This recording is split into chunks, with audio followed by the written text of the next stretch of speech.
I'm delighted to be joined today by Nithya Raman. So nice to have you back. Thank you for having me. Very excited.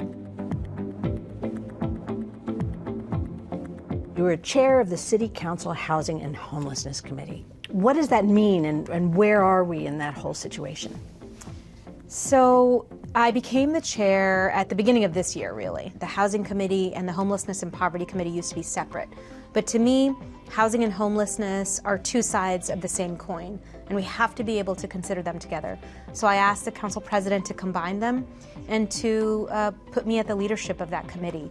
And over this past year, what we've really done is to try and create what I think is the most essential thing for us to be able to move out of this moment of crisis, which is a citywide and holistic response to our crisis. What are you focused on in committee? One of the big things that we've been talking about in the committee is how to move from a district by district approach to homelessness to a citywide approach to homelessness. Right now in the city, a lot of the actions that we need to take in order to address our homelessness crisis, like finding shelter beds, that's an urgent task because we have less than a third of the shelter beds that we need for our total unhoused population, which means close to 30,000 people are living on LA's city streets, which is absolutely a humanitarian crisis. Right now, what happens is that every council district looks for shelter options on its own. We're not really staffed to do that. We're not equipped to do that in many ways. We have to find a citywide approach to finding shelter.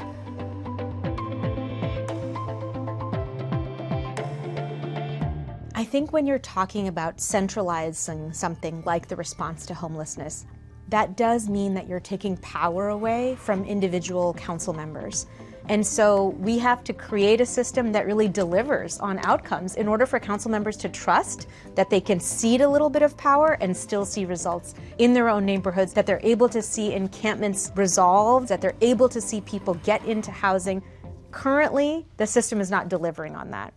There's also an issue that you have been addressing recently in terms of short-term rentals and where they are appropriate and are a benefit to a homeowner in order for income opportunities, and then when they are just a huge problem to everyone. Yeah, Council District 4 has a lot of short-term rentals, whether it's apartments in Hollywood where people are renting out bedrooms for visiting tourists, or homes in the hills which are being rented out and being sometimes used as party houses. Short-term rentals pose a challenge for the city in terms of their very existence. They are a resource for people who are coming in and staying here, but they can be real challenges for the neighborhoods around them. They can also take affordable housing off the market. The city has a short-term rental ordinance that it adopted in 2018.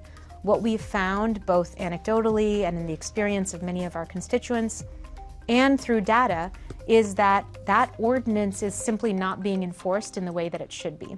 It can take 2 to 3 years for a single illegal short-term rental to be cited by the city. The other piece is that residents, when they were seeing problems in their own neighborhoods, were writing to the Department of City Planning and asking, does my neighbor have a valid short-term rental license? Is he supposed to be renting his room out? Because I see different people going in and out all the time. The Department of City Planning used to take weeks to respond to those kinds of inquiries.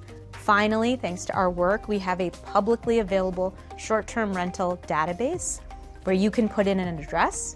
And so residents are far more empowered to be able to address issues in their neighborhood if they're seeing it, thanks to the work of council, but we have a long way to go to actually be able to solve this problem. Thank you so much for coming back, and hopefully we'll see you again soon. Thank you so much for having me.